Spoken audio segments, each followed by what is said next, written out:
अस्सलाम वालेकुम। मैं तालिब सुबहानी मास्टर हज ट्रेनर एक बार फिर आपका इस नई वीडियो में खैर मकदम करता हूँ।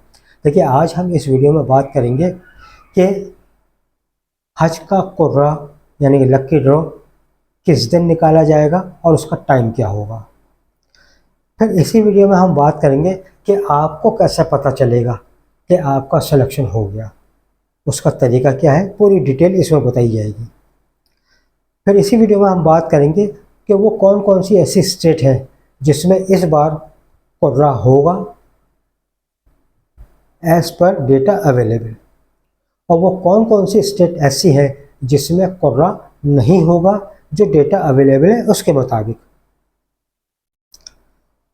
फिर इसी वीडियो में हम बात करेंगे कि अगर आप लाइव कुर्रा देखना चाहते हैं तो उसका देखने का तरीका क्या होगा।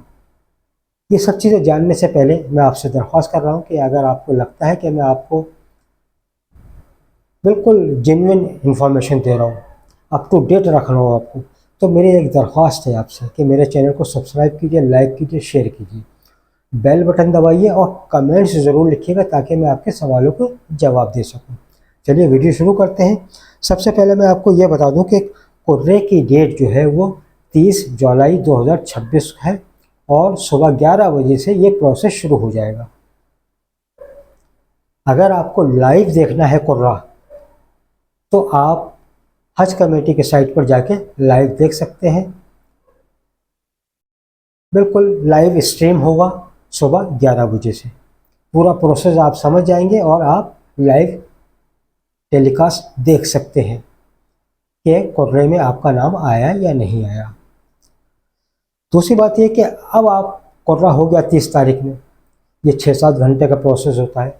आपको कैसे पता चलेगा कि आपका नाम आ गया? तो देखिए, 31 तारीख की सुबह से टेस्ट SMS आना शुरू हो जाएंगे आपके रजिस्टर्ड मोबाइल पे। जिस तरीके से कवर नंबर का मैसेज आया था इसी तरीके से कि cover number dash dash dash is provisionally selected. अभी आप प्रोविजनली सेलेक्टेड होंगे और फाइनली सिलेक्शन आपका होगा जब आप तीनों इंस्टॉलमेंट जमा कर देंगे और अपनी फ़्लाइट की रिपोर्टिंग कर देंगे। तो ये लंबा, अभी प्रोविजनल सेलेक्टेड आपके स्टेटस पर बहुत दिन तक रहेगा। ये हटेगा आपके सफ़र से 10 दिन पहले, इसलिए परेशान होने की ज़रूरत नहीं है। अब अगर आप प्रोविजनली सेलेक्टेड हो गए तो आपको पहले इंस्टॉलमेंट 1,52,300 फ़ी हाजी यानी पर हाजी, एक हाजी के 1,52,300 रुपये जमा करने हैं और उसकी तारीख है 10 अगस्त 2026। कोशिश कीजिएगा कि बिफोर टाइम आप जमा कर दें, क्योंकि कभी कभी नेट की प्रॉब्लम हो जाती है, सर्वर बिज़ी हो जाता है। ऐसा ना हो कि आप वक्त पे पैसा ना जमा कर पाएँ और डेट निकल जाए और फिर आपकी सीट किसी दूसरे वेटिंग वाले को दे दी जाए। इसलिए बी केयरफुल और ये मत सोचिएगा कि डेट बढ़ेगी। डेट बढ़ने के चांसेस फ़िलहाल नहीं है। चलिए अब हम बात करते हैं कि कौन कौन सी ऐसी स्टेट है जिसमें इस बार उम्मीद की जा रही है कुर्रा होगा जो डेटा अवेलेबल है उसके हिसाब से। जिन स्टेट में कुर्रा यानी कि लक्की ड्रॉ के ज़रिए पिलग्रिम्स को, हाजियों को सेलेक्ट किया जाएगा, वो स्टेट सुन लीजिए गौर से। आंध्र प्रदेश, छत्तीसगढ़, दिल्ली, गोवा, गुजरात, हरियाणा, कर्नाटका, केरला, मध्य प्रदेश, महाराष्ट्र, मणिपुर, मेघालय, उड़ीसा, राजस्थान, तमिलनाडु, तेलंगाना और उत्तराखंड। इनमें लक्की ड्रॉ के ज़रिए हाजियों का सिलेक्शन होगा। और जिन स्टेट में उम्मीद की जा रही है कि अब तो डेटा अवेलेबल है कि कुर्रा नहीं होगा, जिनका डायरेक्टली सिलेक्शन हो जाएगा, वो स्टेट हैं अंडोबार, Nicobar, Arunachal Pradesh, Assam, Bihar, Chandigarh, Dadra and Nagar Haveli, Daman and Diu, Himachal Pradesh, Jammu and Kashmir, Jharkhand, Ladakh, Lakshadweep, Meghalaya, Pondicherry, Punjab, Tripura, Uttar Pradesh और वेस्ट बंगाल। इनमें कोर्रा नहीं होगा। देखिए कोर्रा क्यों होता है? हज कमेटी ऑफ इंडिया पॉपुलेशन के हिसाब से हर स्टेट में अलाटेड कोटा करती है, यानी कि सीट अलाट करती है पॉपुलेशन के हिसाब से। एक पॉपुलेशन का परसेंटेज होता है, उस हिसाब से हर स्टेट को सीट अलाट कर दी जाती है। तो जिन स्टेट में इस बार फार्म अलाटेड कोटे से, यानी जितना कोटा है उससे ज़्यादा फार्म आ गए हैं, वहाँ कोर्रा होता है। और जहाँ पर फार्म कम आए हैं, कोटा ज़्यादा है, वहाँ कोर्रा नहीं होगा। तो जो कोर्रा होगा उसमें फिर वेटिंग लिस्ट बनेगी। और वेटिंग लिस्ट कुछ जगहें ऐसी हैं जैसे कि महाराष्ट्र है, तमिलनाडु है, मध्य प्रदेश है, केरला है, कर्नाटका है और तेलंगाना है। ये ऐसी जगहें हैं जहाँ पे फार्म ज़्यादा आ गए हैं, इसमें वेटिंग भी बहुत ज़्यादा आएगी। तो कितनी वेटिंग आगे चल के क्लियर हो जाएगी, ये आगे चल के हम बताएंगे जब पहली इंस्टॉलमेंट आप जमा कर देंगे कि कितनी वेटिंग क्लियर हो सकती है। और जिन स्टेट में डायरेक्ट सिलेक्शन हो जाएगा, जो मैंने अभी स्टेट बताई, इनकी जो खाली सीट होंगी वो उन स्टेट को डिवाइड कर दी जाती हैं जिसमें ज़्यादा वेटिंग होती है। तो इसलिए ये एक प्रोसीजर है जो हर साल अपनाया जाता है। तो हज कमेटी से जो कोटा अलाटेड है वो 1,25,518 का है टोटल। और पूरा जो कोटा है हिंदुस्तान का वो 1,75,025 का है।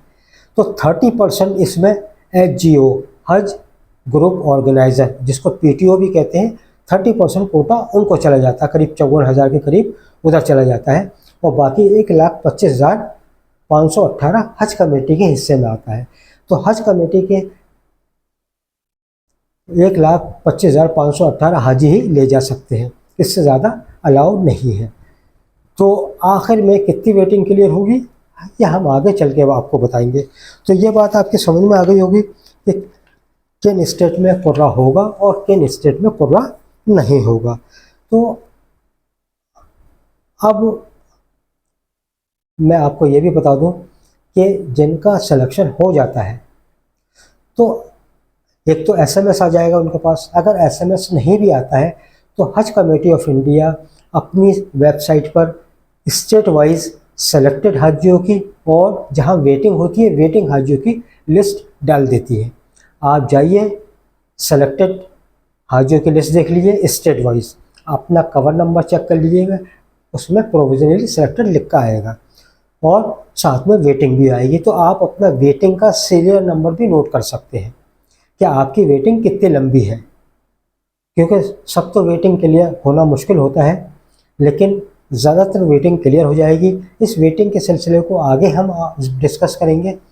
तो मुझे लग रहा है कि अभी आपकी समझ में आ गया होगा कि किस तरीके से ये कोर्रा निकाला जाता है, इसका प्रोसेस क्या होता है, इसका सिलेक्शन कैसे होता है, आपको कैसे पता चलेगा और आपको उसके बाद करना क्या है। जब आपका सिलेक्शन हो जाए आपको कोई काम नहीं करना है, सिर्फ हज कमेटी की साइट पर जाकर एक पे इन स्लिप निकालनी है। 2 बैंक्स में आप अमाउंट जमा कर सकते हैं, किसी भी branch state bank of India में या किसी भी branch union bank of India में, सिर्फ ऑफलाइन। ऑनलाइन आप कहीं से भी जमा कर सकते हैं। तो ऑनलाइन अगर आप पैसे जमा करेंगे तो पे इन स्लिप निकालने की ज़रूरत नहीं है। अगर आप ऑफलाइन पैसा जमा करेंगे तो हज कमेटी की साइट पर आप जाएंगे, यूज़फुल डाउनलोड में जाएंगे, वहाँ पे इन स्लिप लिखा होगा, एक स्टेट बैंक ऑफ इंडिया की होगी और एक यूनियन बैंक ऑफ इंडिया की होगी। जिस बैंक में भी आपको जमा करना है उसकी आप पे इन स्लिप निकाल सकते हैं। यह आगे हम आपको और डिटेल में बताएंगे। अभी मैंने आपको बता दिया कि जब आपका नाम आ जाए तो आपको क्या काम करना है। सिर्फ अपनी पहली इंस्टॉलमेंट जमा करनी है। एक हाजी के 1,52,000 ₹300। ठीक, इतना क्लियर हो गया होगा, क्योंकि मैं कोशिश ही करता हूँ कि हर चीज़ को बहुत डिटेल में समझाऊँ, क्योंकि हमारे जो व्यूवर्स होते हैं, जो हाजी हैं, वो पढ़े लिखे भी हैं और कम पढ़े लिखे भी होते हैं, तो हर तरीके से समझाना पड़ता है। तो हो सकता है वो बात रिपीट करता हूँ मैं, तो कभी कभी वीडियो लंबा भी हो जाता है, लेकिन मेरा मकसद ये है कि सबके समझ में आ जाना चाहिए। और लोगों ने बड़ा अच्छा फीडबैक दिया है कि आप अच्छे से समझाते हैं। अल्लाह बेहतर जाने, आप फीडबैक देंगे जब भी मेरे समझ में आएगा। तो अगर आपको लगता है, तो फिर मैं एक बात दरख्वास्त कर रहा हूँ, अगर आपको लगता है कि मैं जेन्युइन और यूज़फुल इन्फॉर्मेशन दे रहा हूँ और इधर उधर की बातें नहीं, देखिए पूरा वीडियो हो गया इधर उधर की बातें नहीं, मुझे शौक़ नहीं है इधर उधर की बातें करने का, जो पॉइंट टू पॉइंट बातें करता हूँ। अगर आपको लगता है तो फिर मेरी दरख्वास्त है कि मेरे चैनल को सब्सक्राइब कीजिए, लाइक कीजिए, शेयर कीजिए, बेल बटन दबाइए और कमेंट्स ज़्यादा से ज़्यादा कीजिए। और आज वादा कीजिए आप, अगर आपको वीडियो पसंद आ रही है, मेरा अंदाज़ पसंद आ रहा है, तो एक वादा कीजिए आप, जो भी आपके ग्रुप है, कम से कम आप अपने कॉन्टेक्ट में 10 ग्रुप में इस वीडियो को फॉरवर्ड कीजिए और कम से कम 25 कॉन्टेक्ट में इसको फॉरवर्ड कीजिए। और स्नैपचैट, इंस्टाग्राम, फेसबुक, व्हाट्सएप जो भी है, इसको आप ज़्यादा से ज़्यादा शेयर कीजिए। देखिए किसी को फ़ायदा पहुंचेगा, आपको भी दुआएं मिलेंगी, क्योंकि ये काम की वीडियो है। देखिए आप चुटकुले की या पॉलिटिकल फ़ौरन आप फॉरवर्ड कर देते हैं, ये तो नेक काम है, आप बढ़ चढ़ के हिस्सा लीजिए, आपको भी इसमें दुआएं मिलेंगी। हम दुआ करते हैं जो भी हजरात इस बार हज को जा रहे हैं, जिन्होंने इरादा किया है, अल्लाह उनके पूरे सफ़र को आसान कर दे और अपनी बारगाह में कबूल फरमा लें। जो अभी तक महरूम है, अल्लाह उनको भी जल्द से जल्द दीदार नसीब फरमा। जिन घरों में माँ बाप ज़िंदा हैं, उनकी औलादों को उनकी खिदमत करने की तौफीक अता फरमाए। दुआ कीजिए कि हमारे बच्चे जो हैं, उनको नमाज का शौक़ पैदा कर दें, बाजमात नमाज पढ़ने का शौक़ पैदा कर दें और कुरान की तिलावत करने का शौक़ पैदा कर दें। आमीन सुम्मा आमीन।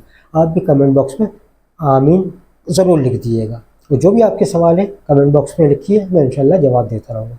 अभी तक के लिए इतना ही। अल्लाह आपका निगहबान।